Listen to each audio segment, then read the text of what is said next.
In the past year, the national average for the bee population has declined 40%. Here in Iowa, experts say that number is even worse. CBS 2 News reporter Marcy Jones is live in the studio this morning to fill us in on that. Good morning, Marcy. Good morning, Kelly and Kevin. Well, for many people, bees might seem scary, but living without them would be even scarier.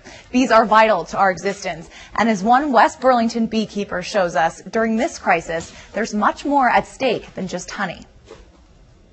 A conservation officer for the Iowa DNR, Paul Kay, is used to helping people. People will call me for all sorts of things. I've got a raccoon in my porch. I've got a snake in my basement. But for the last 5 years, he's added a new service, helping those who can't pick up the phone. Bees. Not for the faint of heart. What? We're going to have to take see this right here? Push it down. It's a tough job, but someone's got to do it. Been trial and error, and sometimes error means getting stung badly. After all, these little guys have a lot of problems.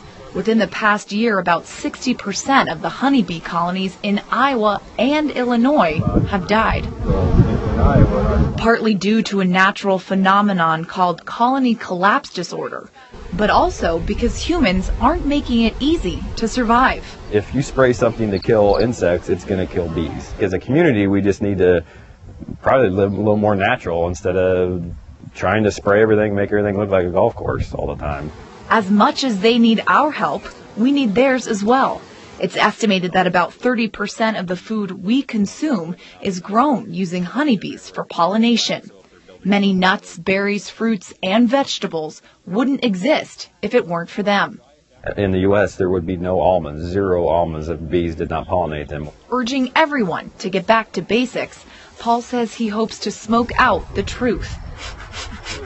That even the smallest acts of good can add up. Really, if I could just stumble into something that actually in this area would help the bee population, I think that's great. And that's not all Paul stumbled into. He's also thinking about starting a new business, one that's guaranteed to generate lots of buzz. Oh, I'm telling you, I'm creating a new thing of bees called Bee-Tox. Instead of Botox, before you go out, you just take 1 or 2 in the lip, and man, Angelina Jolie.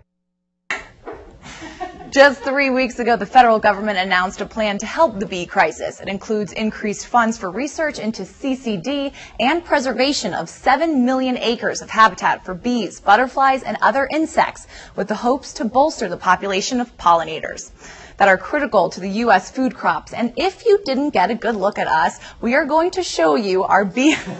There is Kelsey and I in our bee suits. We had a lot of fun that day. Yep, that's a close-up. Right before we went over, we were all happy until we got close to the bees. How many pictures were there? This looks like the we have a lot. We have a shoot. series. Yes, we'll show you more coming up. But we're also going to tell you about how a Hollywood A-lister is stepping up his bee game. Any guesses who it might be?